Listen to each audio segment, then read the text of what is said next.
네, 안녕하세요. 탈성장에 관한 제2차 오이코스 온라인 포럼 2부 사회를 맡은 저는 여기 준비팀에 같이 참여하고 있는 우리신앙연구소의 연구실장 맡고 있는 경동현이라고 합니다. 반갑습니다. 앞에 지금 이제 일부 쭉 오늘 주제 말씀에 대한 이야기들을 강연과 발제로 좀 얘기를 들었고요.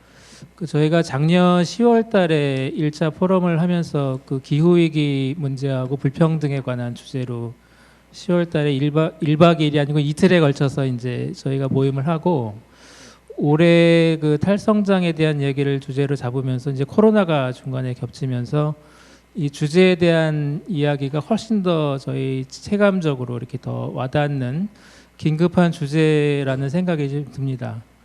저는 주로 이제 이 천주교 안에 있는 교회 개혁 문제를 주로 다루는 일을 하고 있다가 이 일을 같이 좀 참여하면서 저희 준비팀에서도 이 탈성장에 관한 공부를 저희가 자체적으로 스터디를 좀 하고, 그리고 또 오늘 이제 이 탈성장에 종교와 시민사회가 답하다라고 하는 부제가 좀 달려 있는데요. 2부가 바로 이제 이 시민사회하고 종교계가 이 탈성장의 문제를 어떻게 지금 보고 있는지를 듣는 자리가 될 것 같습니다. 2부 발표하시고 토론하실 분들이 한 10분 정도가 됩니다. 되게 많은 분들이 좀 참여하고 계신데요. 2부 진행 순서를 잠깐 말씀드리겠습니다. 먼저 지금 5분이 이제 발표를 하시게 될 텐데요. 짧은 발제를 하실 텐데, 지금 3분은 지금 현장에 나와 계시고, 원불교회 박명훈 교무님하고 불교의 박병계 교수님께서는 지금 줌으로 참여하고 계십니다. 줌으로 들어와 계시죠? 그래서 5분 발제를 먼저 들을 텐데요. 각 발제자분들은 저희 순서대로 여기 자료집 홍보에 나간 순서대로 우리 김현우 집행위원 기후위기 비상행동 집행위원님부터 해서 각각 10분씩 준비된 발제를 해주시고, 다 듣고 나서 잠깐 쉬었다가 이어서 이제 바로 또 토론을 좀 이어가도록 하겠습니다. 일단 참여하신 분들 발표하시면서 소개를 하시고 진행을 해주시면 어떨까 싶습니다. 저는 이제 시간을 관리하기 위해서 아까 저희 시작할 때 이 종을 묵상하면서 시작을 했는데요. 이번 2부에서는 이 종은 10분이 지나면 한번 울리도록 하겠습니다. 그래서 종이 울리면 1분 안에 좀 발언을 마무리를 해주시면 감사하겠습니다. 그러면 본격적으로 발제를 좀 듣도록 하겠습니다. 먼저 기후위기 비상행동 집행위원을 맡고 계신 우리 김현우 집행위원님의 발제를 듣도록 하겠습니다. 네, 반갑습니다. 소개받은 김현우 집행위원이고요. 기후위기 비상행동 집행위원은 대단한 감투가 아니라 한 20명 넘게 이렇게 활동가들이 이제 짬짬이 이렇게 일 나눠서 이렇게 맡아서 하는 그런 사람들입니다. 그래서 대표 선수는 아니어서 너무 심각한 얘기는 해야죠. 그리고 아까 1부에서 조은숙 선생님 사회 보시면서 탈성장이 어렵고 또 암울하고 이런 걸로 받아들여진다고 여러 번 말씀하셨는데, 저는 그렇지 않다고 생각하고, 적어도 여기에 모이는 우리는 아니라고 우겨야 되고, 아니라고 우기는 순간이 오늘 이 토론회가 포럼이 끝났을 때는 이 사회 상식이 되는 시작이 될 수 있도록 좀 풍부한 얘기가 나왔으면 좋겠습니다. 그리고 제 발제는 기후위기 대응에서 탈성장의 현실 의제화를 위하여라고 제목을 붙였는데, 여기 사실 내용은 절반은 다 들어 있습니다. 아까 이정배 대표님하고 강희연 선생님 일부 강의하고 발표 굉장히 저도 잘 들었고요. 거기서 탈성장이 되게 단지 당위적인 문제가 아니라 충분히 현실적으로 논의가 가능하거나 많은 시도와 제안들이 있었음을 보여주는 것 같아요. 그리고 그것을 특히 기후위기와 코로나 국면에서 우리가 더욱 구체적으로 과감하게 또 현실적으로 얘기를 해야 될 것 같고요.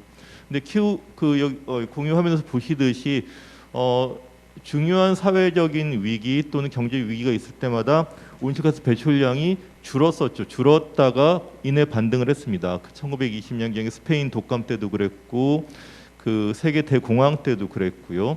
그다음에 2차 대전 종전 전후로도 그랬습니다. 근데 2차 대전 이후부터 한 1970, 80년대까지는 굉장히 가파르게 온실가스 배출이 증가를 했는데 그것은 결국은 뭐 집마다 사무실마다 에어컨, 냉장고, 세탁기, 자동차를 들이기 시작했던 것이죠. 그래갖고 확실히 그 세계 자본주의의 대가속이 일어났고 에너지와 온실가스 배출도 급격히 늘어서 이게 상당히 구조화된 것을 알 수 있습니다.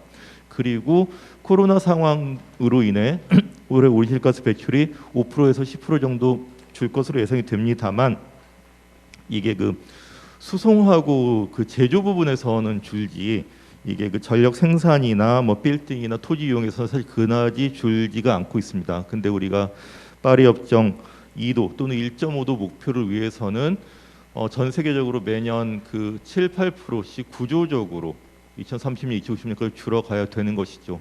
그리고 이러한 어떤 역사적인 고비마다 우리 어떤 사회 또는 운동은 굉장히 급진적인 사회 변화에 대안도 제출했었고 많은 사람들이 호응을 얻었지만 일부는 수용이 됐고 또 일부는 좌절을 하고 그래서 결국은 굉장히 지금 더욱 그 악화된 상황으로 온 것은 분명한 것 같습니다. 그래서 코로나 위기가 어떤 필요한 전환의 어떤 힌트를 살짝 보여주기는 하지만 이 정도는 그냥 힌트일 뿐이지 어떤 구조적인 요구된 변화의 리허설은 아니라는 것을 여러 사람이 지적을 하고 있고 그래서 나오미 클라인 같은 사람은 기후변화 문제가 이것이 모든 것을 바꾼다 또는 바꿀 필요가 있다라고 얘기를 했지만 지금의 코로나 위기는 또 다른 재난 자본주의의 다른 버전으로 머물 가능성이 오히려 높다. 그린 뉴딜이나 그린 딜도 코로나 시기에서 더 빠른 예전과 같은 어떤 경기 진작, 더 많은 온실가스 배출을 지향하는 각국의 정책이 훨씬 많다는 것을 지적을 하고 있습니다. 또 하나 제가 좀 말씀드리고 싶은 것은 IPCC 보고서와 넷 제로가 이게 그 우리가 지향해야 될 자명한 목표, 수단이 아니고 그것을 위해서도 탈성장을 이야기를 해야 된다라는 것입니다. IPCC 1.5도 특별 보고서에 4개의 시나리오가 대표적으로 나오죠. 근데 거기서는 보시면 다른 어떤 BCCS, 그러니까 바이오에너지와 CCS, 탄소 포집 저장을 결합하는 수단을 많이 쓰지 않는 경우에는 핵발전을 지금보다 2050년까지 150%나 증가시키는 그런 시나리오입니다. 그것도 안 하면은 훨씬 더 많은 CCS, BCCS, CCUS 같은 것들을 투입하고 있죠, 요소로. 근데 이것들은 전혀 언제 현실화될지, 얼마나 비용이 들지, 어떤 부작용이 있을지 모르는 어떤 지구공학적 기술들인 것입니다. 사실 영국이나 이런 배출 제로를 지향하는 많은 나라들이 이런 어떤 지구공학적인 해법을 포함하고 있습니다. 굉장히 무책임하기도 하고, 근데 이것은 왜 그럴 수밖에 없느냐? 경제 성장하고 전력 생산 증가를 전제하고 배출 제로를 맞추다 보니까 그렇게 된 것이죠. 이 글에는 없는데 제가 그 기후 변화를 걱정하는 과학기술자 모임에 소속된 어떤 필자분이 계시는데 이분이 재작년인가 작년인가 한국에서 핵발전을 줄이면서 없애면서 온실가스 감축을 하기 어렵다라는 칼럼을 진지하게 썼었어요. 근데 이거는 뭐 이 과학기술적 수단에 대한 어떤 믿음 내지는 고민이 있는 칼럼이었다고 저는 읽었는데 근데 올해 들어와서 핵발전을 없앨 수도 있겠다. 탈성장을 생각하면 그렇다. 그거를 내가 생각을 안 했었다는 얘기를 솔직히 쓰셨던 거예요. 거기에 저는 많은 어떤 그 함의가 있다라고 생각을 합니다. 그래서 지금 저는 IPCC도 일정한 인지 편향에 갇혀 있는 것이고 좀 불가피한 상황에서 우리가 넷제로 또는 탄소 중립을 얘기를 하기보다는 탈성장을 전제로 한 배출 제로, 디커플링으로 에너지 효율화만으로 되는 것이 아니라 어떤 불필요한 생산과 소비 자체를 줄이는 것을 공공연하게 기정사실화하지 않으면 안 된다. 그래서 우리는 IPCC 1.5도와 2050 배출 제로라는 숫자만 쳐다보고 가서는 절대로 달성도 할 수 없을 뿐더러 우리가 원하는 어떤 전환을 달성할 수 없다라는 말씀을 드리고 싶고요. 그래서 탈성장 의제 전면화의 필요성을 좀 말씀드리고 싶습니다. 그 근거에 대해서는 아까 이정배 강의원 두 분께서 여러 논거를 주셨기 때문에 간략히 넘어갈게요. 도덕 경제학이나 이런 걸로 충분할 것 같습니다. 그리고 자료주 25쪽에 해당하는 그림인데요. 그럼 결국 그림 4의 4입니다. 그럼 결국 뭘 하자는 것이냐는 얘기를 둘러서 얘기를 하지 않고 가야 될 것 같습니다. 그래서 저는 전제로서 탈성장, 그러니까는 마이너스 성장이 아니라 성장, GDP 성장을 상대화하고 절대 목표가 아닌 어떤 하나의 참고로 하고, 수단으로서 참여적 계획 경제, 자립과 살림의 확대 및 일상화, 그다음에 연대와 민주주의 세 가지를 제시를 하고 싶습니다. 근데 참여적 계획 경제라는 거는 계획 경제 도대체 뭐야라고 말씀을 하실 수도 있겠지만 이런 겁니다. 옛날에는 우리나라도 뭐 경제 성장 5개년 계획 이런 식으로 했었죠. 근데 그걸 안 하게 됐습니다. 왜냐하면 이제는 시장이 기업이 알아서 할 일이다라고 이 정책 방향 내지는 방식이 바뀐 것이죠. 근데 지금이야말로 그런 게 좀 다시 필요하다고 생각을 합니다. 그 계획 경제라는 거는 예를 들어서 이런 겁니다. 온실가스 감축 계획과 국가 에너지 기본 계획하고 산업 발전 전략, 중기 재정 계획, 국가 복지 계획 이런 것들을 다 통합하거나 연계를 해서 총괄 계획을 세우는 겁니다. 그것을 국가와 국회 모든 부서들과 단위들이 점검을 하고 자원 배분을 다시 논의를 하고. 근데 이러한 계획을 어떤 관료의 손에만 맡겨두면 안 되겠죠. 여기서 어떤 참여적인 요소가 필요한 것이겠죠. 근데 그런 참여라는 것은 뭐 100명, 1000명 광장에 모아놓고 한 2시간 동안 뚝딱하는 그런 공론화가 아니라 평소에 모든 영향들을 고려하고 자기의 목소리를 내게 하는 그런 게 작동하는 게 참여적 계획 경제라고 생각을 하고요. 그래서 참여적 계획 경제가 국가가 주도할 일이라면 개인 또는 집단 지역이 주력해야 될 게 자립과 살림의 확대와 일상화라는 생각을 합니다.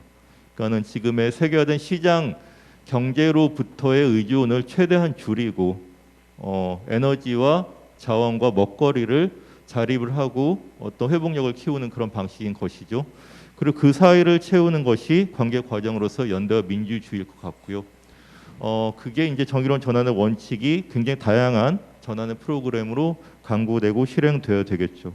더 구체적으로 말씀을 드리면은 제가 한 1년 전쯤에 이 그 기후 위기 시대의 어떤 그 뭐 정치사회 전략은 뭘까라고 하는 토론회에 발표한 거에서 제가 박정희 독재 정부 때는 경제개발 5개년 계획, 새마을운동, 경제기획원, 뭐 유신헌법, 뭐 그다음에 뭡니까 그 이 공안 탄압기구 이런 것들이 작동을 했다면 지금 시기에는 녹색국가 5개년 계획 또는 10개년 계획, 녹색 새마을운동, 그다음에 기후 경제 사회 노동위원회 이런 것들, 기후 시민의회 이런 것들을 제안을 드렸었어요.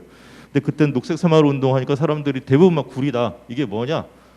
새마을운동 싫다라고 얘기를 했는데 저는 지금 진지하게 다시 녹색 새마을운동이 그린 뉴딜보다 훨씬 설득력 있는 어떤 용어일 수 있다, 이미지일 수 있다고 생각을 합니다. 왜냐하면 새마을운동이라는 거는 이 중앙 정부와 지역 사회, 마을까지 또는 도시와 농촌이 다 자기 할 일이 있다는 걸 보여주고 있고 얼마나 큰 스케일로 국가와 사회가 바뀌어야 되는지를 알려줍니다. 그래서 저는 기후위기 시대의 녹색 새마을운동이 필요하다는 말씀을 다시 드리고 싶고, 그러나 그것은 뭐 마을길도 넓히고 지붕도 바꾸고 더 많은 자원을 소비하고 성장을 위한 새마을운동이 아니라 탈성장과 전환을 위한 새마을운동이 되어야 되겠죠. 근데 실제로 지금 정성원 이사장님이 새마을 그 중앙회를 새로 이끌게 되면서 하신 운동이 1건, 2식, 3감 운동입니다. 그러니까 1건은 마을마다 유기농 태양광을 설치하지 않은 건립하지 않은 게 1건이고, 2식은 케냐프 같은 탄소를 많이 흡수하고 플라스틱을 대체할 수 있는 그런 나무를 심지 하는 운동이고, 3감은 에너지 소비랄지 수입 소고기 같은 것들을 이용을 적극적으로 줄이자라는 운동입니다. 저는 이런 1건, 2식, 3감 지금 실제로 새마을운동 중앙회가 하는 게 한국판 녹색 뉴딜로 제시된 것들보다 훨씬 스케일이 크고 의미가 있고 효과가 있으리라는 생각을 좀 말씀드리고 싶습니다.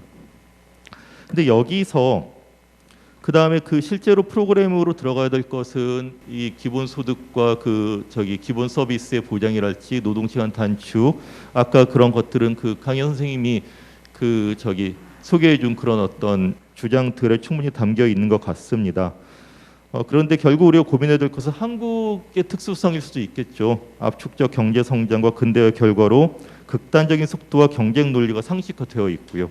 자원과 에너지 사용에 대한 시민들의 일상과 주류 정치, 언론, 환경 조건까지가 다 탈성장 논의와 기획에 매우 불리한 게 사실입니다. 하지만 이러한 조건을 주의 깊게 살펴야 함에도 불구하고 이미 기후 변화 자체가 급진적으로 일어나고 있는 상황에서 어떤 논리적 타협이나 정치적 거래로 위기를 탈출할 수는 없다고 생각을 합니다. 그래서 이제까지 가장 현실적인 주장과 요구로서 탈성장과 전환이 시민들 사이에서 그리고 공식적 담론 공간에서도 설득력을 가질 수 있다는 점을 우리는 인식하고 주장을 해야 될 것 같고요. 근데 여기 모인 기후 위기를 걱정하는 분들, 코로나 위기를 걱정하는 분들, 특히 저는 이 종교의 역할이 굉장히 크다라고 생각을 합니다. 제가 강의나 토론에 있을 때마다 한국의 모든 종교는 굉장히 좋은 교리와 어떤 이 말씀들을 갖고 있고 거기에는 이 위기를 같이 대처하고 탈성장과 연결될 수 있는 어떤 교리 같은 게 다 있을 것 같아서 이런 것들을 개발 발전을 제가 계속 반대하지만 이런 거는 개발 발전 시켜주시면 어떻겠냐는 당부 또는 바람을 말씀드렸는데 오늘 그런 이야기들이 많이 나올 수 있을 것 같고 굉장히 저도 기대를 하게 됩니다. 이상입니다. 네, 감사합니다. 종을 막 치려고 했는데 끝내주셨습니다. 시간을 정확히 지켜주셨고요. 시민사회에서 지금 논의하고 있는 법과 제도 차원의 문제, 개인의 변화의 문제, 연대의 문제, 전반적인 부분들을 크게 다 포괄적으로 좀 다뤄주신 것 같고요.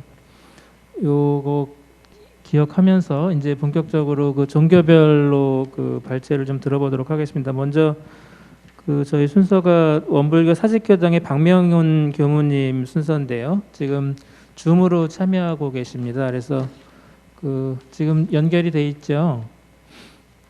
두 번째 발제 박명훈 원불교 사직교당 교무님 발제 듣도록 하겠습니다. 오늘 이 만남이 모든 생명들에게 은혜의 소식이 되어서 함께 행복한 세상이 되기를 축원합니다. 저는 원불교 종교인입니다. 그래서 제가 살아가는 어떤 이 모든 이유나 세상을 바라보는 시선이 저는 아무래도 원불교 종교에 좀 편착돼 있을 수도 있겠다는 그런 생각이 들기도 하는데요. 다 같이 세상을 좋게 만들어가는 길에 열린 마음으로 오늘 참여를 했습니다. 일부 시간도 그러고 조금 전 발표하신 분 내용을 들으면서 이미 많은 논의와 또 연대하시는 분들 그리고 정책 대안이라든지 결과물이 나와 있는 그런 상황이라 조금은 따스해지고 그런 희망이 보입니다. 아무래도 종교적 입장은 이런 선한 영향력을 어떻게 지속시키며 또 더 선한 영향력으로 전개되도록 바탕이 되어줄까를 고민을 해보게 되는데요. 저는 이 발제 요청을 받고 방향을 두 가지로 잡았습니다. 첫째는 우리 전 인류가 나는 누구인가를 각성하며 살아가고 있는가 하는 화두를 갖게 되었고요. 또 하나는 우리는 어떻게 살 것인가라는 그런 명제에 대해서 원불교 교리를 바탕으로 해서 여러분께 말씀을 좀 드리고자 합니다. 우리 첫 번째 Who am I? 나는 누구인가 하는 각성에 대해서 말씀을 드리겠습니다. 원불교를 열어주신 소태산 대종사님은 1891년 대각을 이루시고 만유가 한 체성이요 만법이 한 권원이다 그렇게 말씀하셨습니다. 선천의 차별시대를 끝내고 일체 만물을 부처님으로 모시고 살아가는 구천개벽의 원만 평등시대를 열어가고자 하셨습니다.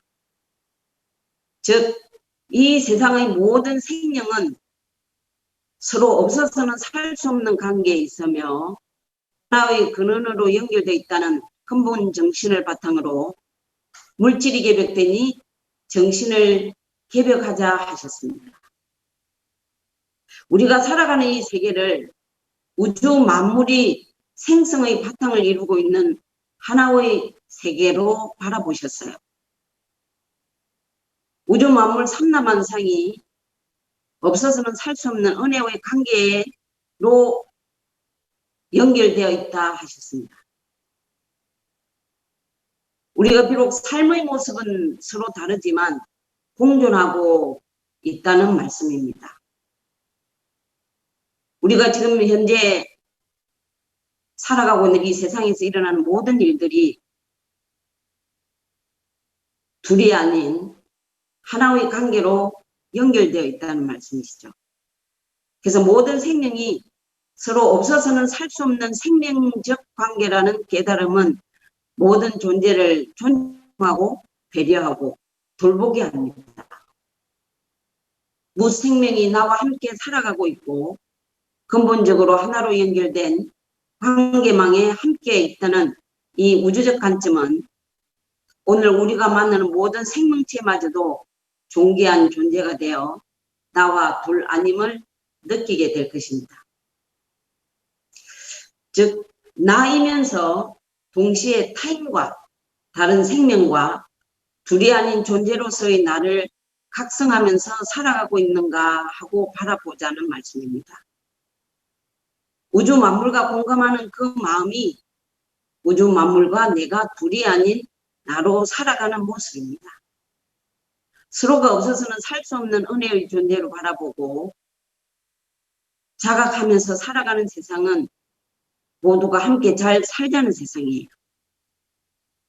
우주 만물이 한 체성에서 나왔으므로 그 바탕에서 기도하고 운동도 하고 이 삶이 존재해야만 지속 가능한 세상이 됩니다.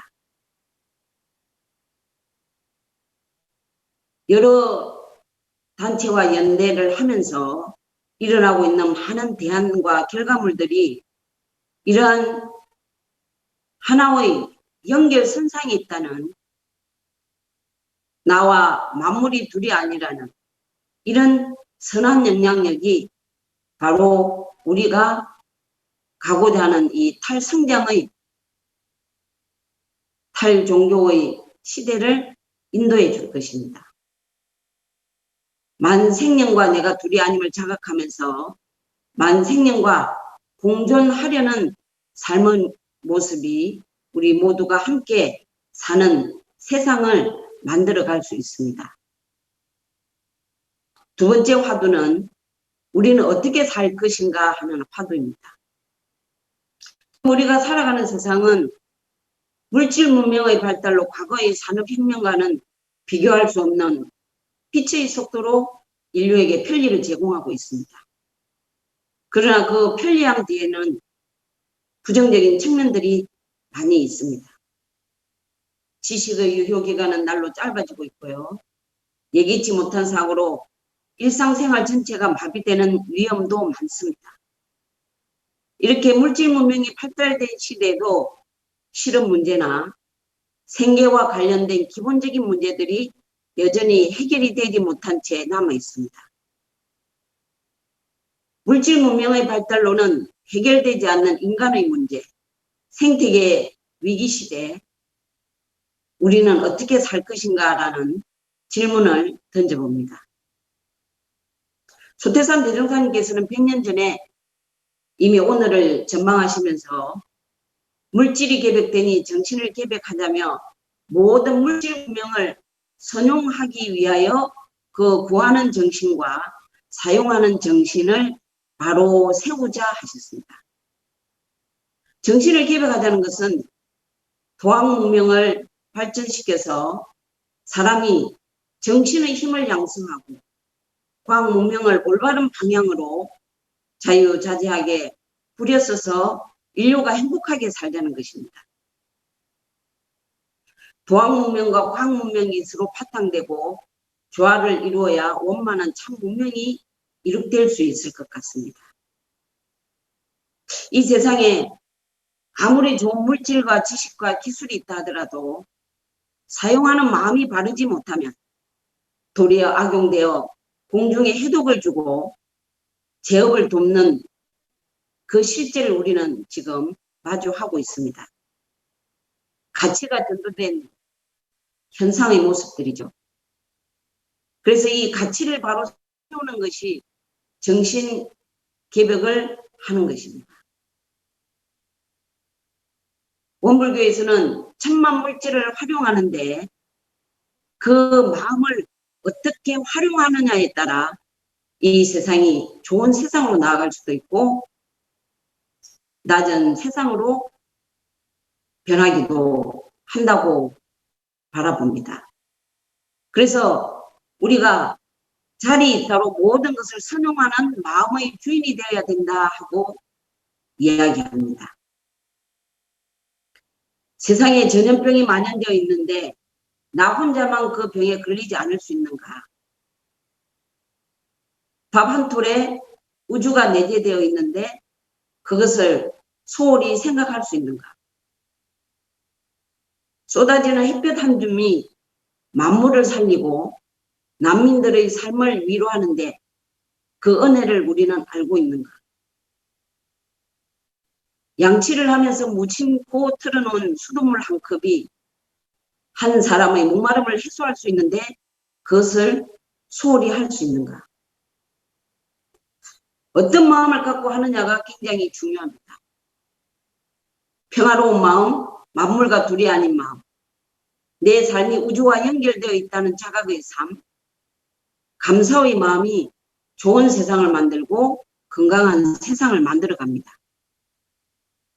이처럼 인류의 진정한 행복과 항구적인 평화는 의식주의 경제 생활이 풍족한 데서만 해결되는 것이 아니라 그 생활을 지배해 나가는 인류의 정신과 도덕에 바탕해야만 원만한 생활, 참 문명 세계가 건설될 수 있습니다.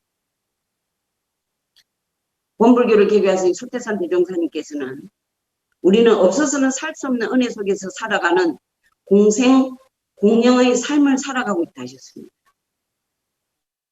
내가 챙긴 그 한 마음이 세상을 이롭게 하고 은혜로운 세상을 열어갑니다.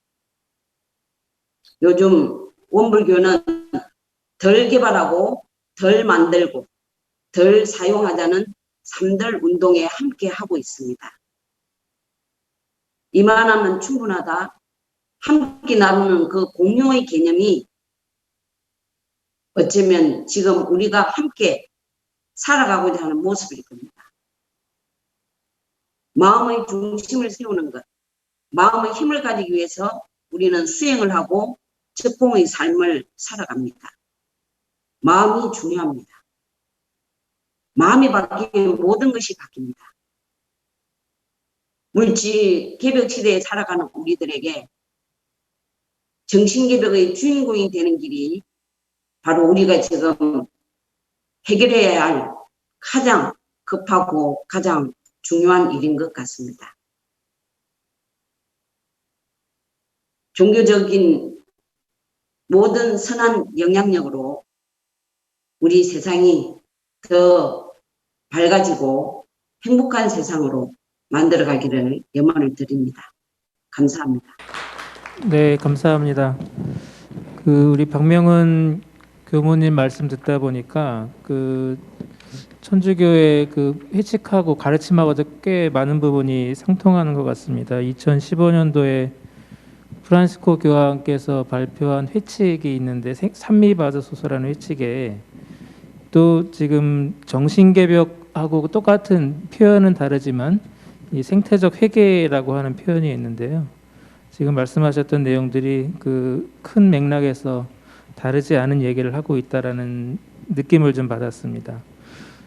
이어서 우리 한국교원대학교의 윤리학과에 계시는 박병기 교수님 모시고 불교에서 바라보는 이 탈성장에 대한 이야기 들어보도록 하겠습니다.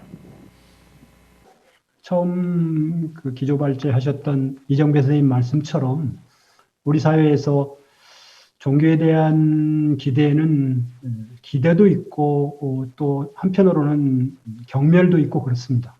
과연 우리 제도 종교가 탈성장이라고 하는 전반적인 지향으로부터 자유로울 수 있는가? 자유롭게 지금 잘 본래의 목표를 향해서 잘 가고 있는가에 대해서 긍정적인 생각보다는 부정적인 생각을 더 많이 하게 됩니다. 물론 오늘 이 자리에 모신 분들의 경우에는 그런 그 제도 종교의 일반적인 흐름으로부터 상당 부분 자유로우신 분들이고 또 자유롭고자 노력하시는 분들이라는 것을 잘 알고 있어서 그런 평가로부터 쉽게 그런 평가에 함몰되지 않으리라는 전제를 하지만 어찌됐거나 그런 그 이중적인 제도 종교에 대한 시각 중에서 가능하면 긍정적인 쪽에 초점을 맞추고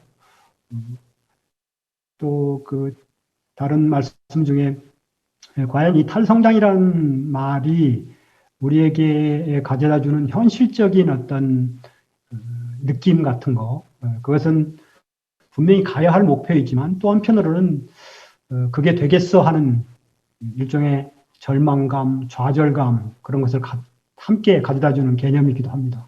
그 사실을 아까 처음 김현우 선생님 발제에서는 부정하면서 말씀하셨지만 그 말씀에도 충분히 공감하면서도 이 절망감 또는 좌절감 자체도 있는 그대로 들여다볼 수 있어야 왜 우리가 탈성장이 정말로 필요하고 중요하다는 걸 알면서도 실제로 그 방향을 가지 못하는가에 대한 원인을 분석하는 과정에서는 분명하게 직시해야 될 지점 중에 하나라고 생각합니다. 바로 그 지점에 불교 윤리는 일정한 기여를 할 수 있겠다라고 생각해서 몇 가지 말씀을 좀 적어 그 말씀을 중심으로 해서 한 두세 가지 정도로 주제를 나눠서 말씀드리고자 합니다.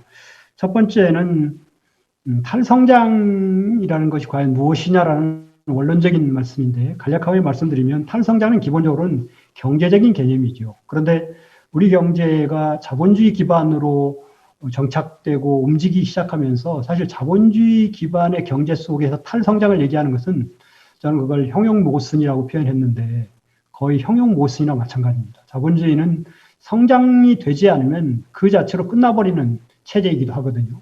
이제 그런 점에서 인간의 얼굴을 한 자본주의가 불가능한 건 아니겠지만 상당히 어려운 과제다라고 볼 수도 있습니다. 근데 그런 그 탈성장은 그럼에도 그런 경제적 관점에서 보더라도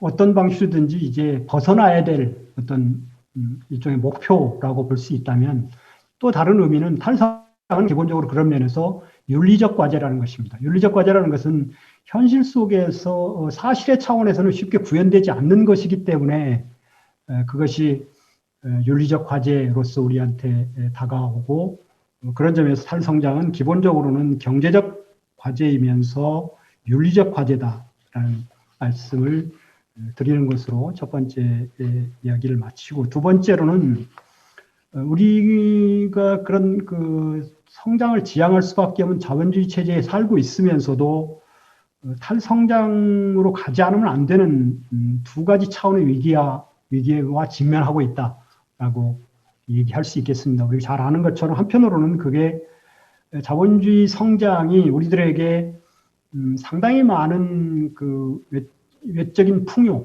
특히 생존 차원의 풍요를 가져다 준다고 믿었고 실제로 객관적으로 보면 그렇기도 합니다. 인류 역사상 지금처럼 많은 숫자의 사람들이 풍요롭게 사는 시대는 없었습니다.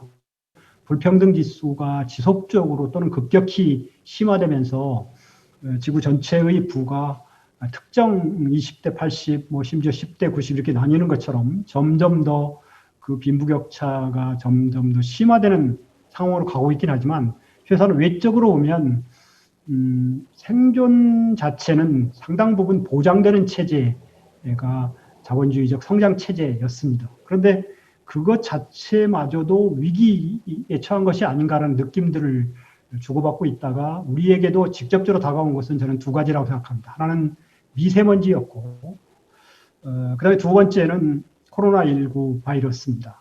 이 두 가지가 다 같은 맥락에서 자본주의적 성장의 귀결이고 결과물이라는 점에서 자본주의적 성장이 우리의 생존의 위기를 가져오고 있다는 것이고 또 다른 차원의 탈성장을 요청하는 또 다른 차원의 위기는 실존의 위기라고 할 수 있는 것이죠. 그러니까 실존의 위기는 특히 성장 지상주의가 단지 정치 경제적 차원에서 그친 게 아니라 가치관의 빈곤화, 가치의 몰락을 가져오면서 하나의 가치로 귀결되는, 그러니까 돈이 되는 것만이 가치 있는 그런 방식으로 전개되기 시작하면서 이제 그런 점에서 사실 20세기 초반부터 마르셀 모스 같은 사람들이 증여론, 또 선물 관계, 인간 관계의 핵심은 선물 관계다.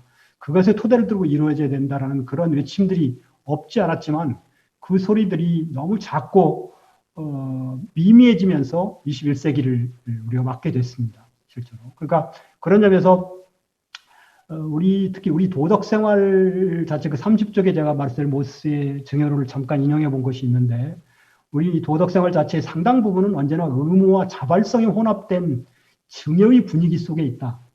다시 말하면 이 증여나 선물 관계를 파괴해버린 모든 것을 상품 교환 관계로 파괴해버리는 자본주의는 기본적으로 가치관의 몰락을 가져올 수밖에 없다는 것입니다. 그리고 나서 그 가치관의 몰락을 대체할 수 있는 어떤 것들을 제시해 줄 수 있는 것이 철학과 종교인데 철학은 전문성의 영역으로 숨어버렸고 종교는 제도 종교 자체가 성장의 굴레 속에 편입돼 버림으로써 제대로 역할을 못하고 있다는 것입니다.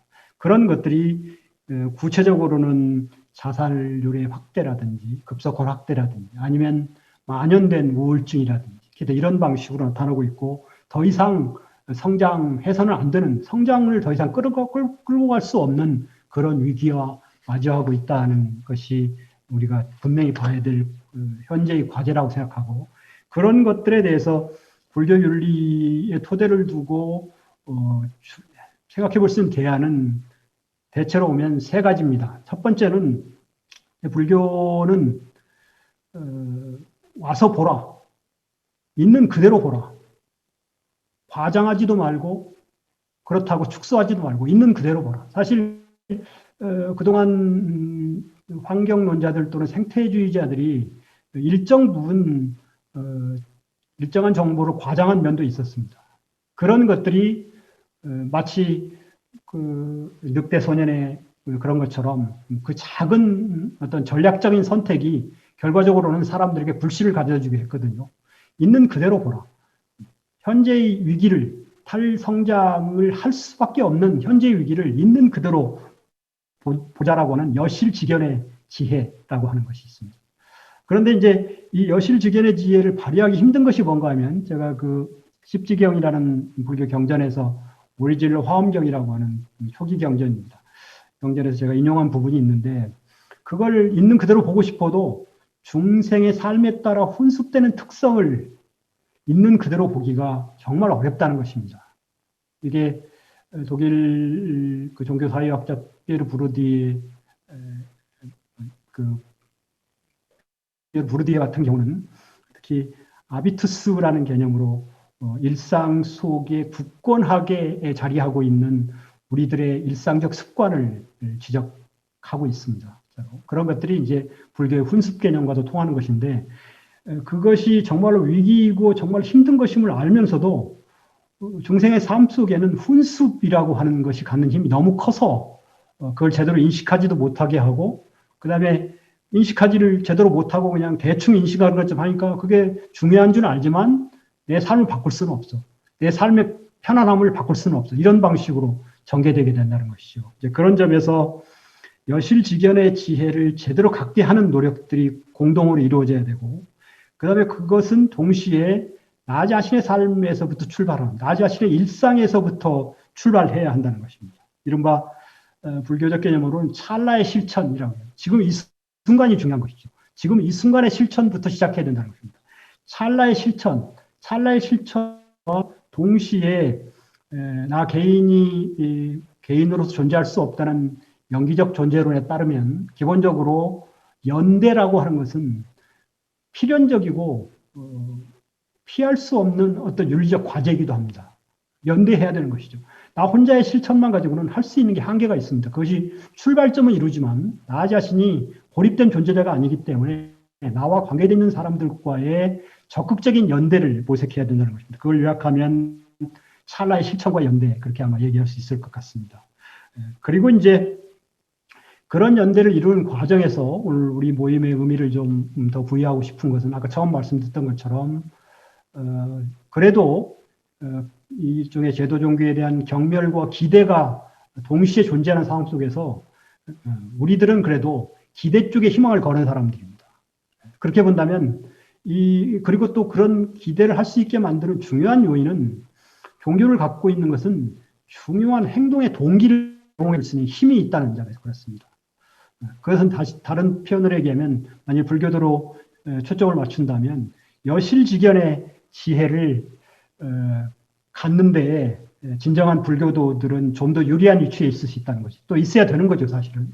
만약 진정한 불교도라면서 여실직연의 지혜를 갖고 있지 못하다면 그런 진정한 불교도가 아니라고 얘기할 수 있을 것입니다. 그런 종교의 긍정적인 힘을 초점에 두고 거기서 출발해가지고 그것이 시민 특히 기후변화 또 우리 환경 생태를 중심축에 두는 시민단체들, 시민사회 그리고 그것과 연계된 녹색당 같은 정치적 영역까지 특히 저는 우리 사회에서 녹색당이 제 역할을 하지 못하고 있는 것을 무척 안타깝고 슬프게 생각합니다. 지금이야말로 미세먼지라든지 기타 이런 것들이 이렇게까지 부각되어 있는데 왜 녹색당이 이렇게까지 부각되지 못하는지 저는 그 책임이 녹색당에 있다고 생각하지 않지만 녹색당에도 책임이 있다고 생각합니다. 들리는 얘기에 따르면 뭐 이런저런 안에 내부의 얘기들이 들기도 하더라고요. 그런 점에서 오늘 이것을 토대로 해서 녹색당이 갖고 있지 못한 대중성을 시민사회 단체 그리고 우리 종교계가 함께 힘을 모아서 좀 더 정치의 중심축으로 좀 더 몰아갈 수 있는 그런 자리가 됐으면 좋겠다는 생각을 해보고 마지막으로 드리고 싶은 말씀은 불교 윤리는 기본적으로 자연주의의 토대 위에 있습니다. 있는 그대로 보라는 것이죠. 우리의 삶은 이 기후 위기 문제 또 탈성장의 문제를 해결하는 길은 크게 보면 두 가지가 있습니다. 하나는 지금 우리가 논의하고 있는 생태 윤리의 차원이고 우리의 삶을 바꾸고 가치관을 바꾸는 생태 윤리의 차원이지만 또 한편으로는 환경 과학도 중요한 역할을 합니다. 이 기후 변화라든지 기타 이런 것들이 야기되는 원인들을 살펴보면 우리 개개인들의 삶도 중요하지만 특히 우리 개개인들의 삶 속에서 공장식 축산에 기반한 육식 문화의 일반화, 특히 저는 치킨, 맥주 문화, 한국 사회에 치킨이라는 이름으로 바뀌어버린 그런 것들을 토대로 해서 그런 것들도 중요하지만 또 다른 한편으로는 그 이외에 그런 것들이 차지하는 비중이 생각보다는 높지 않을 수 있거든요. 다른 영역들이 있습니다. 기업의 문제, 기타 기본적으로 이 전반적인 성장 문화와 연결되어 있는 문제들까지 함께 보지 않으면 각각 개개인들의 일상에서만 실천하자고 요구하는 것은 진실의 부분을 은폐하는 것일 수도 있습니다. 그런 점에서 환경 과학의 문제에 대해서도 집중적인 관심을 갖고 그건 그대로 지원해주는 그런 방향의 어떤 종합적이고 또 동시에 균형 잡힌 노력들이 전제될 수 있을 때라야 비로소 어떤 방향이 볼 수 있다고 생각하고 마지막으로 한 말씀 더 드리고 싶은 것은 특히 미세먼지와 관련지어서 중국과 어떻게 연대할 것인가 하는 문제 어떤 분이 질문하셨는데 저도 그 생각을 오랫동안 해왔었는데 사실 유럽이 앞서가고 우리가 좀 그 뒤따라가고 중국이 뒤처지고 이런 것은 그 자체가 무슨 뭐 특별한 어떤 무열의 문제가 아니라 일종의 시기의 문제이고 발전의 속도의 문제이기도 한 것이죠. 중국도 이제 중산층들이 생태 문제에 대해서 미세먼지에 대해서 집중적인 관심을 갖기 시작했고 우리보다 그 1인당 국민 소득이 3만 불 이상 되는 중산층만 따져도 거의 1억 가까이 된다고 예측되고 있습니다. 그들이 난립니다. 실제로 중국 내부에서는. 그들과도 연대해야 되는 거죠. 그들과 연대하면서 함께 그들이 중국 정부를 향해서 목소리를 낼 수 있도록 함께 연대하는 방향으로 가다 보면 그들이 자신을 위해서라도 그런 방향으로 탈성장으로 갈 수밖에 없을 것입니다. 그런 맥락에서 우리가 중심이 돼서 이미 앞서가는 선진국에 대한 불필요한 열등감을 가져서도 안 되고 또 뒤따라오는 이른바 후발 주자들에 대해서 불필요한 우월감을 가져서도 안 됐습니다. 그런 것들이 불교 윤리에서 핵심적으로 강조하는 여실직연의 지혜에 다 포함되는 것들이고 그 여실직연의 지혜를 함께 모을 수 있는 자리가 됐으면 좋겠다라는 말씀을 드리는 것으로 제 발제는 마치겠습니다. 예, 고맙습니다. 네, 감사합니다. 여기 종소리가 잘 안 들리시나 봐요.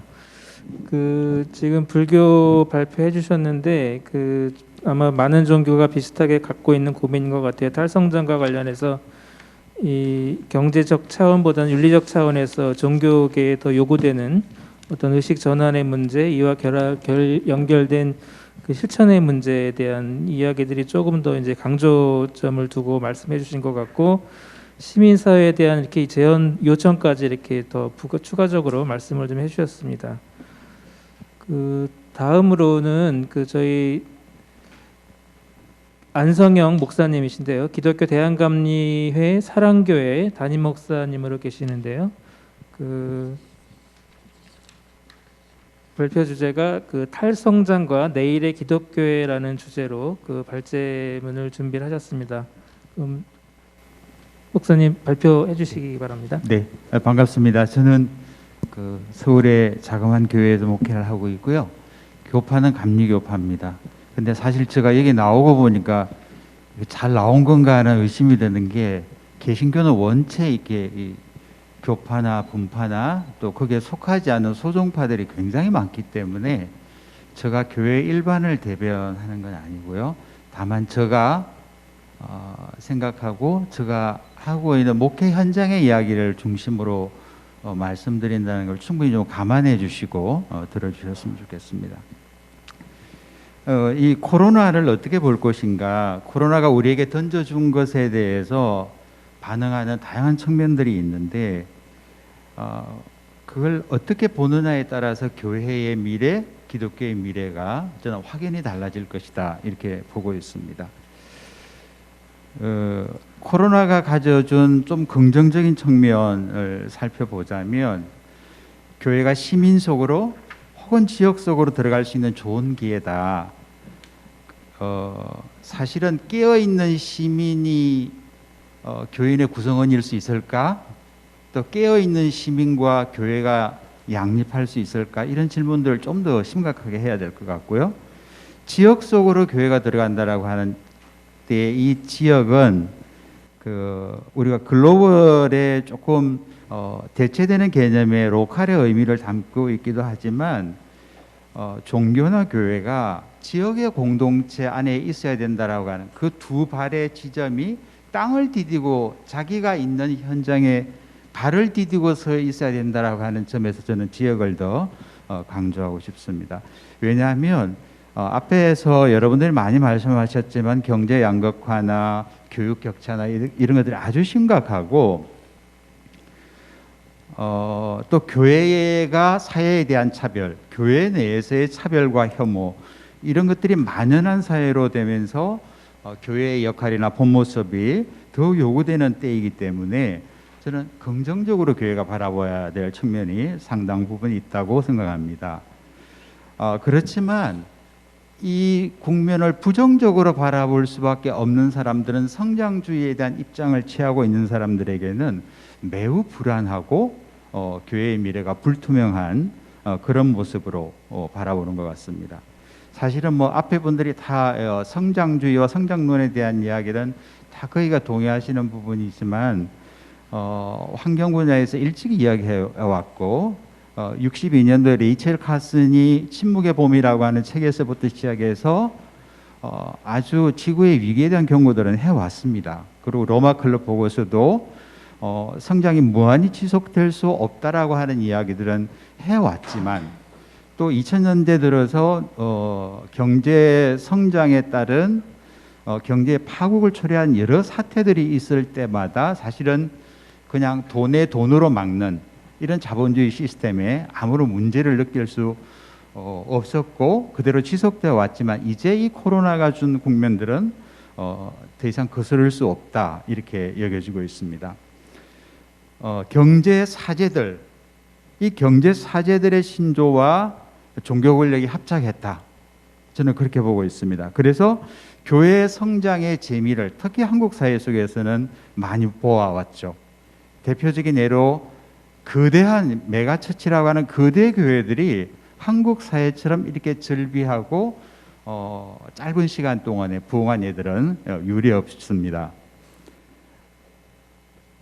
그러나 지금 오늘날 탈성장의 현상들 앞에서 대다수의 교인들은 잠들어 있고 이 목회자들, 성직자들은 나르시즘에 빠져 있다. 저는 그렇게 보고 있습니다. 이 성직자들이 나르시즘에 빠져 있다라고 하는 것은 첫째로는 위기 인식에 매우 둔감합니다. 초기에 코로나가 터졌을 때 끝나겠지, 일상으로 돌아가겠지, 이 이상의 인식 수준을 저는 넘지 못했고, 그래서 온라인 예배를 하라고 할 때도 아랑곳하지 않고 현장 예배를 강행하는 모습, 그걸 교회 건물 중심 교회로서는 결코 포기할 수 없는 영역이었습니다. 또 신앙적으로 보면 목회자들의 인식이라고 하는 것이 언제나 사회나 역사는 고난이 있어 왔지만 이 고난이 끝날 거다, 끝나는 길이 있다, 그걸 믿다가 보니까 코로나도 단순한 그런 사고 인식들로 바라봤던 것 같고, 교회가 현상 유지를 할 것이다. 적어도 이 현상 유지를 위해서 자기들이 할 수 있는 것들은 하지만 더 적극적인 변화와 전환의 관점에서 보지 못한다라고 하는 것이 저는 이 나르시즘의 현실 근본 문제라고 이렇게 보고 있습니다. 복음은 하나님의 사랑의 은총, 또 사랑의 모든 것을 내어 맡기는 필수적이며 아름다운 가정을 기쁘게 선포하는 것인데, 이 복음이 성장주의의 손길을 거치면서 경쟁으로 둔갑했습니다. 매우 부끄럽고 매우 위험했지만 아무도 제지할 수 없는 그런 것이었습니다. 그런 탓에 고난의 자리에 있어야 할 교회는 설거머니 멀어졌고, 신학, 또 신학을 가르치는 신학 대학들은 성장신학에 점령당했습니다. 그래서 적어도 신학과 신학 대학들은 예언자를 길러내고 예언자의 목소리를 귀담아 듣게 하는 훈련의 장이어야 하는데, 어느 순간에 성장주의 신학과 함께 예언자들이 사라지는 모습을 가지고 왔죠. 예수의 본 모습은 고난의 종이며 부활입니다. 이 성공주의가 한국 교회의 신념 체계로 자리를 잡으면서 낮은 자리 아파하고 연약한 인간성 곁에 있어야 할 목회 철학이 성공신화를 일구는 목회자의 이미지로 빠르게 채워나갔고, 거의 모두가 이것을 신봉해 왔습니다. 저 역시 한때 이게 다인 줄 알고 따라가다가 도저히 따라갈 수 없다라고 하는 것을 알고 저는 멈춰섰고, 성장이 아니라 성장의 반대편에 있는 그런 목회의 모습을 하고 있습니다. 최근에 이제 저희가 그 동네 분들하고 책 읽는 공부 모임을 하면서 이 타인에 대한 연민이라는 책을, 이 혐오와 차별에 대한 이야기를 하는 건데, 이런 대목이 나옵니다. 소설가는 자신의 목소리가 타락하지 않도록 늘 경계해야 된다. 저는 이 말을 들었을 때 성직자는 혹은 수행자는 자신의 목소리가 타락하지 않도록 늘 경계해야 된다. 저는 이렇게 고쳐 읽어봤습니다.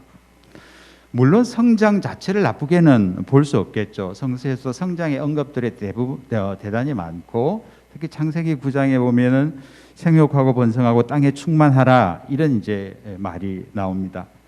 그런데 성장이 문제가 되는 것이 아니라 성장주의가 이 자본의 만몬과 만나면서 예수의 복음은 사멸의 위기에 처했고, 교회들의 대다수가 대추락의 위기 속에서 속절없이 겪고 있습니다. 한 여론조사에 보면 지금 이제 온라인 예배를 드리고 있는 교회들이 많은데, 온라인 예배를 드리는 사람들의 20에서 30%는 다시 옛날처럼 교회 그 현장 예배가 되더라도 돌아가지 않겠다라고 하는 여론조사가 있습니다. 그리고 지금 한국의 개신교 교인들은 약 750만에서 800만의 통계로 보고 있는데, 2023년에 500만으로 추락할 것이다, 이런 통계치들이 나와 있습니다. 그야말로 대추락을 겪고 있습니다. 성장주의의 저는 더 문제는 물질이나 물질 세계에 죽음이 있다, 끝이 있다, 이걸 수용하지 않는 겁니다. 유한이 영원 불멸로 인식되는 딜레마에 빠지게 하는 것이 저는 성장주의라고 봅니다. 제가 리처드 로우 신부 글을 참 재미있게 가끔 읽는데, 이분이 이런 언급을 했습니다. 배가 침몰하는데 갑판에 의자나 정리하고 있을 건가? 한국 교회, 기독교회의 현실을 가장 적확하게 저는 표현했다는 생각이 듭니다. 새 길을 염원한다고 그 길이 자동적으로 열리지는 않죠. 과거의 태도를 버려야 합니다. 그렇다면 교회는 저는 앞으로 이 몇 가지 과제가 굉장히 저는 중요하다라고 말씀을 드릴 수 있는데, 성장주의에 대한 재책 고백, 교회 중심주의, 교단 중심주의 탈피, 물질에서 영혼으로 옮겨가기, 배타성에서 포용으로 가는 중대한 전환을 해야 된다. 좀 더 부연 설명을 하자면, 과연 성장주의를 죄라고 고백할 만한 교회와 교단과 목회자가 있을까요? 저는 이 지점에서는 많은 논란이 되겠지만 근본적으로 성장주의는 우상이다, 이렇게 보고 있습니다. 또 교회와 교단 중심주의가 만들어내는 숱한 폐해들은 뭐 너무 많이 들었을 것이고요. 또 교회에는 왜 가난한 사람들이, 가난한 신자들이 있을 자리가 없을까? 그것은 성장주의의 짝을 이루는 교회의 선택은 부자들의 자리를 만들어주는 겁니다. 그러다 보니까 저는 부자들의 자리를, 돈 있는 신자들의 자리를 마련해 주면서 영혼들을 쫓아냈다, 저는 그렇게 느껴지는 부분이 있습니다. 교회 내의 차별 심각합니다. 목회자와 성직자에 의한 성폭력, 또 여성 목사 안수를 인정하지 않는 대다수의 교단들이 있습니다. 목회자가 부부일 경우에는 한 교회의 사역을 못하도록 하고 있는 차별이 있습니다. 저는 그냥 저희 교회가 어린이 도서관과 지역아동센터를 하는데 그 경험을 짧게 하고 말씀을 마치겠습니다. 도서관이 공공시설의 문을 닫을 때 우리는 문을 열어서 하루 한가족 도서관, 그림책 있는 벤치, 왜냐하면 안에서 읽을 수 없으니까 동네 계단에 가서 읽고, 어르신들을 위한 또 그림책 테라피도 하고요, 인문학 공부도 하고, 또 아동센터에서는 긴급 돌봄을 하면서 격리 가정들이 많이 생깁니다. 실제로 코로나 검사를 저도 받아봤고요. 그런 가정들의 아주 세심한 배려와 지원 체계를 유지하고, 그러다 보니까 결과가 엄청 힘들었지만 유례 없이 많은 사람들이, 회원들이 늘었고 그 사람들과의 더 긴밀한 연결감을 가지게 되었습니다. 저희가 이 과정에서 발견한 놀라운 사실은 기독교식으로 표현한 매우 영적인 존재들, 아이나 어른이나, 그래서 내면의 진리를 찾아가는 깊은 아름다움을 서로에게 확인하게 되었는데요. 소위 이제 서구의 개신교 기독교회의 쇠퇴와 함께 일어난 운동이 저는 종교적이지 않되 영적인 삶을 바라는 사람들의 흐름이라고 보고 있습니다. 그래서 이 한국 사회도 이제 이것이 시작이 되었다. 종교적이지 않되 영적인 선택. 그래서 코로나 이후에 교회들의, 개신교의 진로를 탐색한다면 저는 이 지점을 간과해서는 안 된다, 이거였습니다. 교회들이 위기가 닥치면 늘 빼놓고 하는 말이 내려놓기인데, 내려놓기는 저항하는 거 아닙니다. 예를 들면 배수관에 우리가 목욕을 하고 뚜껑을 열면 물이 확 빨려 내려가면 막 손가락도 빠질 것 같은 빨려 들어가잖아요. 그 존재에 대해서 저항하지 않고 에너지를 쓰지 않는, 있는 그대로 현실을 수용해야 된다. 저는 그렇게 성찰의 지점을 보고 있습니다. 교회도 탈성장의 경로를 폐기할 수 없죠. 탈성장을 비관적으로 바라보지 말자. 비관적으로 보는 순간 더 막막합니다. 일시적 우회로를 찾기보다는 저는 교회의 과제는 관상, 우리 교회 전통에서 아주 일부분으로만 남아 있는 관상과 신비 전통을 회복해야 된다. 그래서 결국 종교인이나 모든 인간이 닥치는 이 이원론의 문제를 극복하는 비이원론의 지점으로 가기 위해서는 관상과 신비 전통을 회복해야 되고, 여기서 이제 통합적 사고를 가져야 된다라고 할 때 우리가 그 인간 발달론과 의식의 진화를 이야기한 켄 일버의 좀 이런 그 통합적인 연구 이론들을 좀 더 세계적으로 이제 받아들여서 성찰의 기회를 삼아야 된다, 이렇게 보고 있습니다. 성장이 멈춘 시대에 우리의 삶이 처연하게 바닥에 이를 것이고 교회 시대의 종언에 맞닥뜨릴지라도 저는 이 기회가 자기를 성찰하고 진정한 자기 자신을 발견할 수 있을 거다, 그런 믿음을 가지고 있습니다. 그런마다 언제나 창조자는 영적 가르침을 우리에게 그 메시지를 전해주고 있다. 지금이 바로 그런 때이다. 저는 그렇게 느끼고 있습니다. 이상입니다. 네, 감사합니다. 그 개신교의 탈종교 담론을 교회 쇄신, 교회 개혁이라는 관점에서 그 연결해서 많이 말씀을 좀 해주신 것 같고요. 마지막으로 그 우리 천주교 쪽 이야기를 좀 들어볼 텐데요. 예수회 소속으로 계시는 조현철 신부님 마지막 발표 듣도록 하겠습니다. 저는 그 천주교 예수회 신부고 서강대학교에서 일을 하고 있습니다. 제 글 제목이 탈성장과 상상력 이렇게 되어 있는데요. 부제가 좀 빠졌네요. 그래서 부제가 뭐 성경의 길을 묻다 이 정도 되겠습니다. 요지는 탈성장을 위해서 상상력이라고 하는 것이 기묘하고 그런 사례를 성경에서 좀 도움을 받을 수가 있다, 찾을 수 있다, 뭐 이런 게 되겠습니다. 그래서 성격은 뭐 좀 인문학적인 그리고 신학적인 이런 성격의 글이 되겠습니다. 왜 탈성장인가? 뭐 다들 아시겠죠. 한번 좀 정리를 잠깐 하고 성장의 비판으로서 또 성장의 대안으로서 이제 탈성장을 이야기를 하죠. 성장의 비판은 성장의 한계가 있고 그 선을 넘으면 우리가 결국 살아갈 수 없다, 지속할 수 없다라고 하는 문제의식에서 성장의 비판으로 탈성장 담론이 나온 거고요. 여기서 한계라고 하는 것은 자연 환경의 역량, 자원의 재생 능력, 폐기물 흡수 능력 뭐 이런 거겠죠. 그래서 성장의 한계라고 하는 것은 일종의 철벽으로 있습니다. 그 예를 들면 이제 버스 그 벽을 향해 달리는 거죠. 충돌 전에 브레이크를 밟느냐, 그대로 충돌하느냐 이 차이가 있는 것이죠. 같은 점은 멈춘다는 점에서는 같은 것인데 다른 점은 이제 브레이크를 밟아서 충돌하기 전에 쓰는 것하고 충돌하는 것하고는 굉장히 다르겠죠. 버스 안에 있는 승객의 그 안전, 그 상태 굉장히 다를 겁니다. 이게 그 성장의 한계 30년 업데이트 그 판에 그 뒤쪽에 이런 식의 비유로 이제 성장의 한계에 대해서 이야기를 하고 있는데요.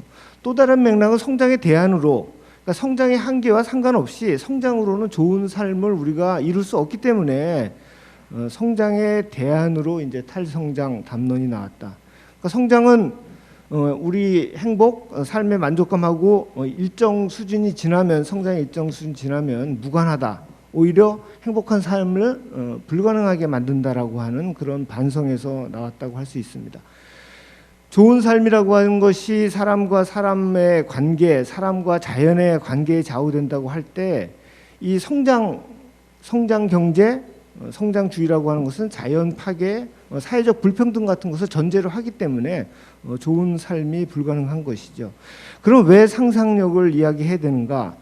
이 성장의 비판, 성장의 대안으로 우리가 뭔가를 해보려고 할 때 좀 딜레마가 각기 생깁니다. 그래서 성장으로 탈성장을 해야 되겠다고 나서는데 알고 보면 그 수단이 성장인 경우가 많고요. 또 성장의 대안을 생각하려고 하니까 초반부터 대안은 없다라고 하는 그런 무기력에 빠지는 경우가 많기 때문에 그렇습니다. 각기 딜레마가 있다는 것이죠. 그래서 첫 번째 딜레마는 우리가 한계라는 문제를 극복할 때 예를 들면 뭐 에너지 전환을 해야 되겠다.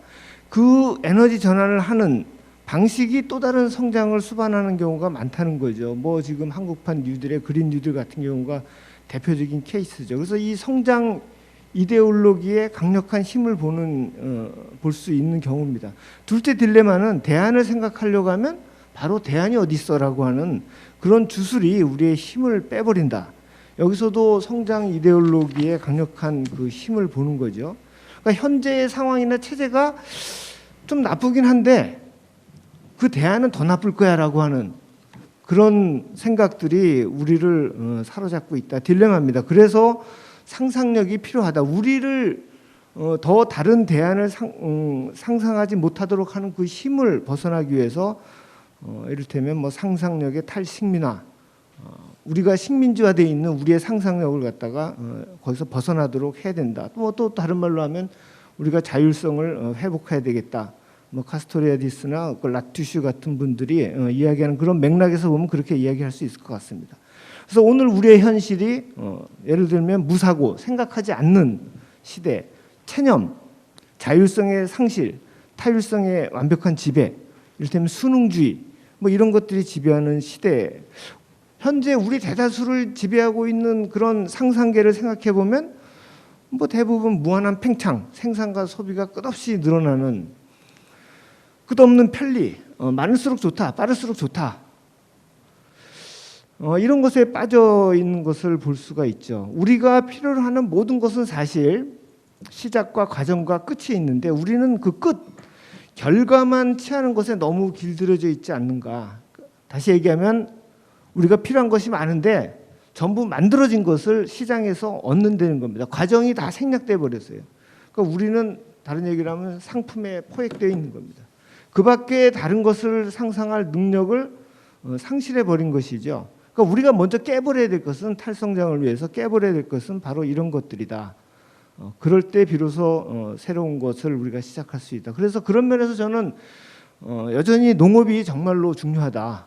그 과정을 생략할 수 없기 때문에 그렇습니다. 그래서 우리가 물어야 할 것은 우리가 상상한 것이 실현 가능한가라고 하는 가능성이 아니고 상상할 자유가 있는가를 먼저 물어봐야 된다. 탈성장의 가능성부터 따지면 시작도 못합니다.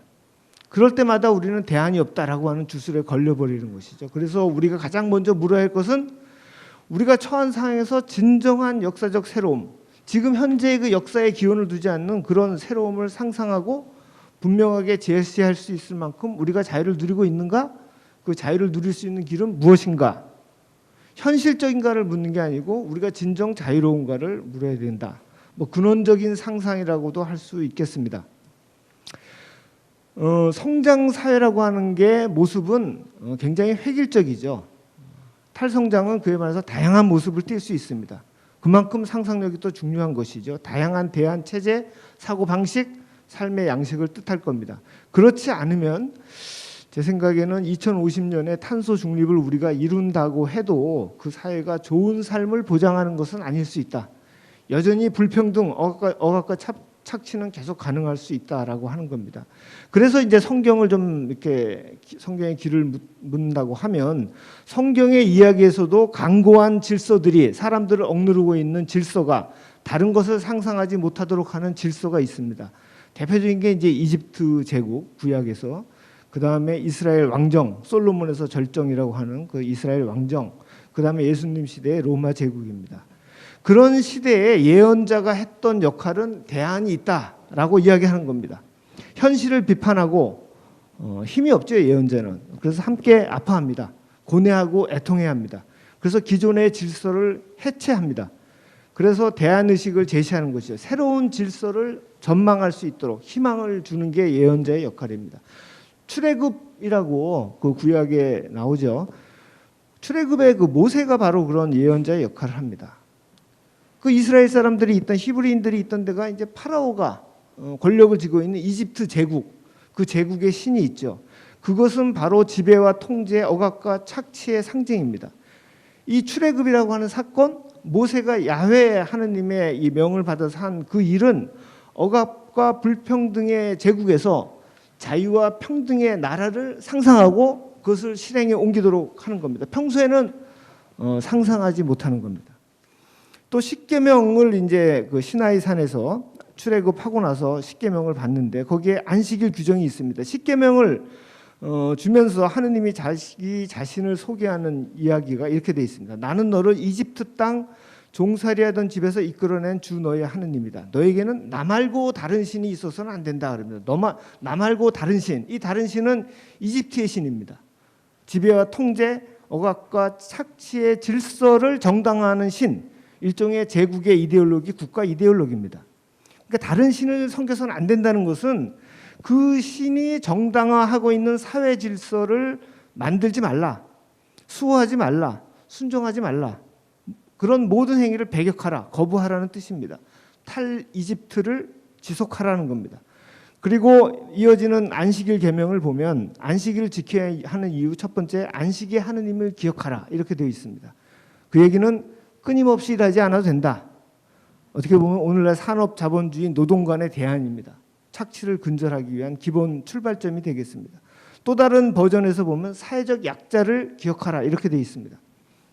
다른 사람 피조물이 쉴 수 있도록 네가 쉬어라 라는 이야기입니다. 안식년 경작하지 마라, 모두와 나누라, 이렇게 되어 있습니다. 땅을 시기하고 그 땅에서 나오는 것을 모두와 나누라 이렇게 되어 있죠. 희년 원래로 돌아가라. 빚의 탕감, 땅의 물림, 종살이에서 해방하는 겁니다. 뭉뚱그려서 요약하면 이 자발적 자기 제한입니다. 자기 비움이에요. 7일째, 7년째, 50년째, 안식일, 안식년, 희년. 뭔가 내 것을 확정하려고 무엇인가를 할 수 있지만 하지 않고 멈춰 서는 겁니다. 이 안식하다, 이 히브리 말의 어원, 샤바트의 어원은 멈추다라고 합니다. 멈춘다. 그러니까 소유의 삶에서 존재의 삶으로 전환하는 것으로 생각할 수 있습니다. 나와 똑같이 너의 존재 이유를 긍정해 주는 겁니다. 예수님은 이런 이야기를 하셨어요. 아무도 두 주인을 섬길 수 없다. 한쪽은 미워하고 다른 쪽은 사랑하며 한쪽은 떠받들고 다른 쪽은 업신여기게 된다. 너희는 하느님과 재물을 함께 섬길 수 없다. 이렇게 말씀하십니다. 양자택일을 해야 된다는 겁니다. 자기를 제한하고 자기를 비우는 하느님을 선택할 것인가, 자기를 끊임없이 확장하는 재물, 마몬을 따라갈 것인가, 성장을 요구하는 물신을 쫓아가면서 하느님이 보여주는 새로운 전망, 하느님 나라를 추구할 수 없다. 탈성장은 그러니까 너무나 당연한 얘기지만 성장으로 이룰 수 없다는 거예요. 그런데 지금 많은 우리가 그걸 하려고 하는 거죠. 어떤 전환이 탈성장을 목표로 한다면 성장으로는 이 목표를 얻을 수 없습니다. 양자택일할 수밖에 없어요. 이제 맺는 말로 그래서 우리는 예언자로 행동할 수 있는가? 이런 거를 좀 제 글의 맥락에서는 이런 질문을 좀 해볼 필요가 있지 않을까. 다른 얘기를 하면 예언자의 상상력을 발휘할 수 있을까? 그리고 예언자의 상상력이 작동하기 위해서는 일정한 정도의 검약, 절제가 필요 조건입니다. 배부름, 풍요는 성장 이데올로기의 가장 강력한 무기입니다. 무엇이든지 일정 수준을 넘어서면 사람의 자유, 자립성을 침해한다라고 간파했던 이반 일리치의 그런 통찰도 우리가 생각할 수 있습니다. 대표적인 게 뭐 차량이나 이런 것이죠. 어느 정도까지만 좋지 일정 수준을 넘으면 우리를 억압하기 시작합니다. 사랑이 좋은 것이지만 사랑이 지나치면 상대의 자유를 속박하는 파괴적인 그런 역동성을 지니게 되죠. 그래서 우리가 자유롭기 위해서는, 그래서 대안을 상상할 수 있기 위해서는 끊임없이 자기를 제한하는, 비우는 내적으로도 그렇고 외적으로도 그렇고 그런 작업을 각자 또 함께 해야 할 것 아닌가 이렇게 생각합니다. 그렇지 않으면 우리가 성장의 비판, 성장의 대안으로서 탈성장을 선포할 수 있을지는 모르지만 탈성장의 길로 들어서지는 못할 것이다 이렇게 생각합니다. 이상 제 발제를 마치겠습니다. 고맙습니다. 네, 감사합니다. 그 딱 가톨릭 교회만에 해당되는 이야기는 아니라고 생각이 들고 그 개신교, 가톨릭 다 아울러서 이 성서의 전통 안에서 이 탈성장에 대한 고민들을 좀 길어 올려 주신 것 같습니다.